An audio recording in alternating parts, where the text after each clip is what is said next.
guys, Veronica here again, and I hope you're not sick of me by now, but welcome back to 31 Days to Better Photoshop Design. Just like I promised, I am here today to show you how to create this really neat looking stitched alphabet. You can also use this technique on any type of shape that you like, so it does not just apply to text. As you can see, I have already created the effect and have it on display for you here, and this is what we are going to be recreating. All right, I'm going to switch out my documents now.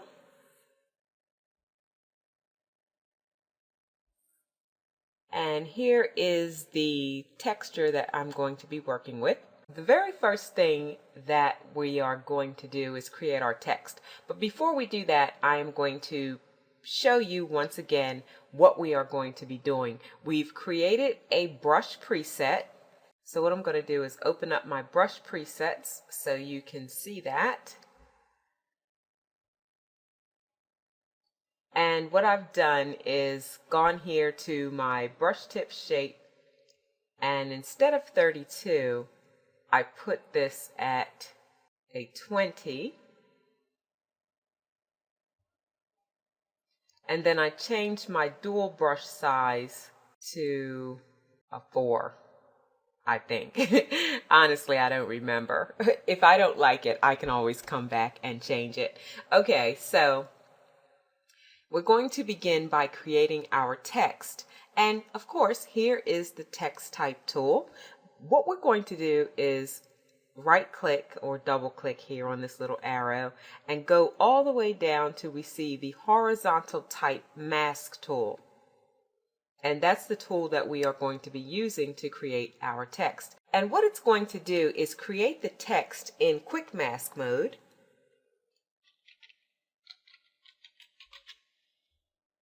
And as soon as I click here on my layer, it is going to activate the selection of the text that I've typed. First thing I want to do, with my text selected, I'm going to go up here and save this selection. So I'll go to Select, Save Selection, and I'll just name it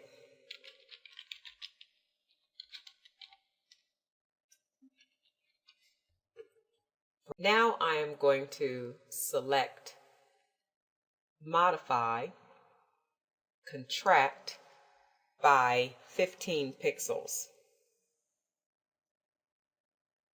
Now I want to come over here to my Layers panel and create a new layer.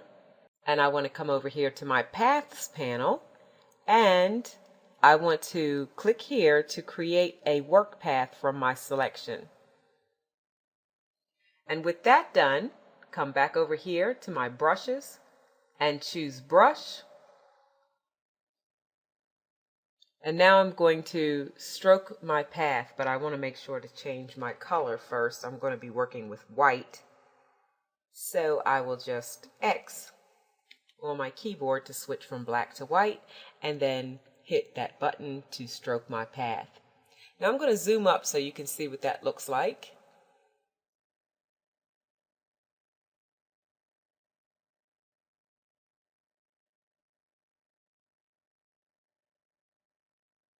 That might be a little bit too big, so I'm going to back up to my last step, which was Make New Layer.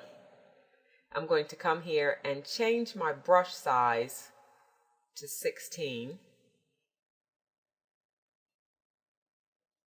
And then I'm going to come back again and stroke my path again and see if that looks better.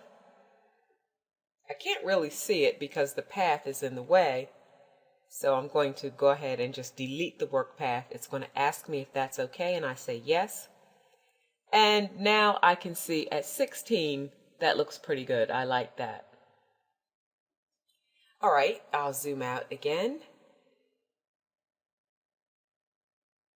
And now I have the stitching made for my text. I'm going to come back here to my Layers panel and click on my background layer. And then I'm going to go up here to Select. And I want to load my selection that I just saved. So I'll find that, and there it is. And I'll say OK. Now if I zoom in again, you can see my selection is outside of the text. And now with my text selected, I'm going to go here to my background layer and I'm going to click on a selection tool, right click, and then choose layer via copy, or you can choose layer via cut. If you choose cut, it's going to cut a hole in this background. If you're not going to be using the background anymore, that's perfectly fine. If you think you may need the background, you may want to leave it as is and choose layer via copy. Okay, now if I turn this background layer off, you can see that I have created my text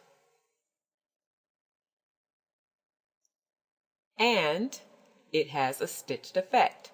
Now from here, what you can do is I would duplicate this layer, or you can work on the existing layer. Now by duplicating it, it just made it a little bit thicker so you can see it a little bit better.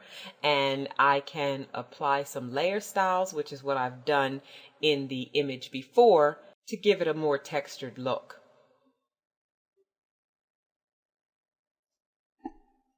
And that's it. That's how you create a stitch text effect. I hope you enjoyed this tutorial. And as always, remember to share, like, and subscribe. We'll see you back for the next one. Bye.